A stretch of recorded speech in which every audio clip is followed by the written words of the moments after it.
Stepney's visit to Sir Topham Hatt's railway was coming to an end. "We shall miss you," said Sir Topham Hatt.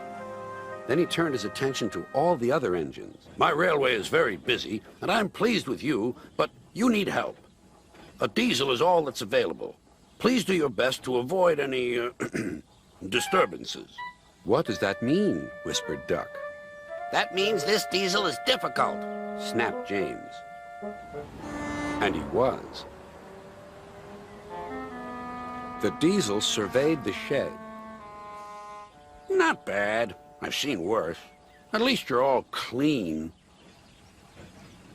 The engines glared. "It's not your fault, but Sir Topham Hatt should scrap you and get engines like me. A fill of oil, a touch on the starter, and I'm off. No bother, no waiting. They have to fuss round you for hours before you're ready." The engines were furious. Next morning, they held an indignation meeting round the turntable. "Disgraceful. disgusting, Despicable. To say such things to us," cried Donald and Douglas. "It's to teach them a lesson we'd be wanting. Now, how do we do it?" Their chance came sooner than expected. The diesel was purring comfortably. An inspector watched a fitter making final adjustments. The wind tugged at the inspector's hat. The diesel was ready. "Look at me, Duck and Stepney. Now I'll show you something." He rolled proudly toward his coaches. Then it happened.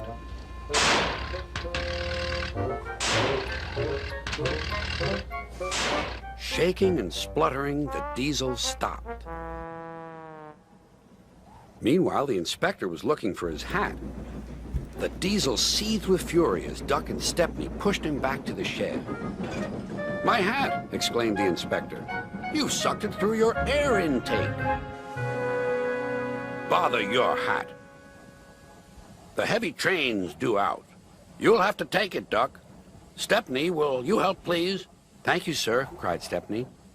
"I'd like a good long run on my last day." The engines were soon ready. "Gordon will take over from halfway, so get the train to there. Good luck." "Don't worry," smiled Stepney. "We'll get there, and be early, too."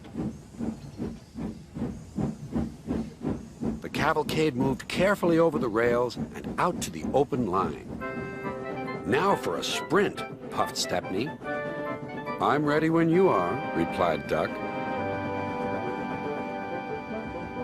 Soon they were whizzing through Edward Station. And next they charged at Gordon's Hill beyond.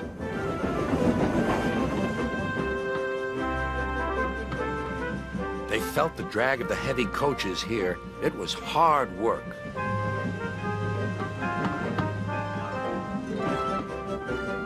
At last they were running smoothly along the line toward the big station.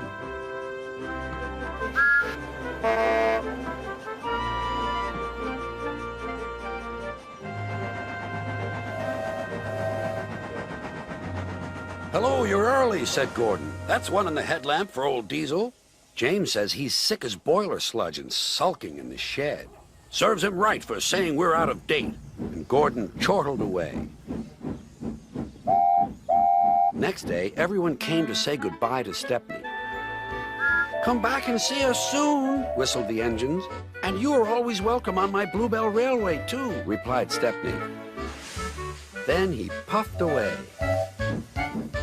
And what about Diesel? He'd slipped out while no one was looking. But he left two things behind: a rather nasty smell and a battered bowler hat.